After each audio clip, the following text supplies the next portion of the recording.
Imagine this.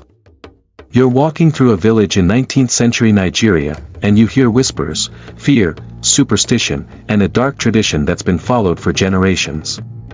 Twins are considered evil. One of them, they say, must be possessed. And so, newborn twins are abandoned, or worse. Now, enter Mary Slessor. A Scottish woman, barely 5 feet tall, with fiery red hair and a spirit that refused to back down. She steps right into the heart of this practice, alone, determined, and with a mission that would change history forever. But who was she? And how did one woman, armed with nothing but her faith and sheer courage, stop a tradition that had lasted for centuries? Mary Slessor was born in 1848 in Scotland, a factory worker's daughter who faced hardships early in life. But she had a dream, to be like her hero, David Livingstone, the great missionary explorer. When she got the chance to go to Africa, she took it, with no hesitation. But let's be real, this wasn't some comfortable missionary journey with a safe return ticket. She was heading into a world that was dangerous, unfamiliar, and full of traditions that were nothing like her own. In the late 1800s, she arrived in Calabar, present-day southeastern Nigeria. And what she found was shocking. Twins were seen as a curse. Many believed that one of the babies, or both, were demons. Mothers were forced to abandon their newborns in the forest, left to die, or worse, they were killed immediately.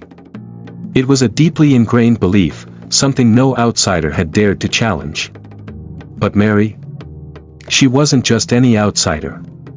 Instead of staying in the safe missionary settlements, she moved right into the villages, living among the people, learning their language, eating their food, and truly understanding their culture. She didn't just preach, she connected. And because of that, people started listening. When she heard of abandoned twins, she would rush into the forests to save them, bringing them into her home, raising them as her own. Imagine that, this Scottish woman, alone in a foreign land, suddenly becoming a mother to dozens of rescued twins. She would carry sick children for miles to get them medical help, negotiate peace among warring tribes, and fight for the rights of women in a society where they had little voice. And here's the wild part, she didn't just survive in these villages, she earned the respect of warriors, chiefs, and kings. They called her the White Queen of Okoyong. Why?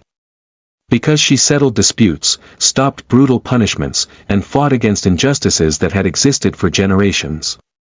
But make no mistake, this wasn't an easy journey. She faced sickness, near-death experiences, and intense resistance from people who believed she was meddling in things she didn't understand. But she never backed down. And over time, her message began to take root. The killing of twins slowly faded, as more and more people saw the truth. These children were not cursed. They were just children. Mary Slessor spent nearly 40 years in Nigeria, dedicating her life to saving and protecting the vulnerable. She didn't just change laws, she changed hearts. And when she passed away in 1915, she left behind a legacy that still echoes today. So, the next time you hear the name Mary Slessor, remember this, she wasn't just a missionary. She was a warrior for justice, a mother to the abandoned, and a woman who refused to accept the world as it was, because she knew it could be better. And she proved it.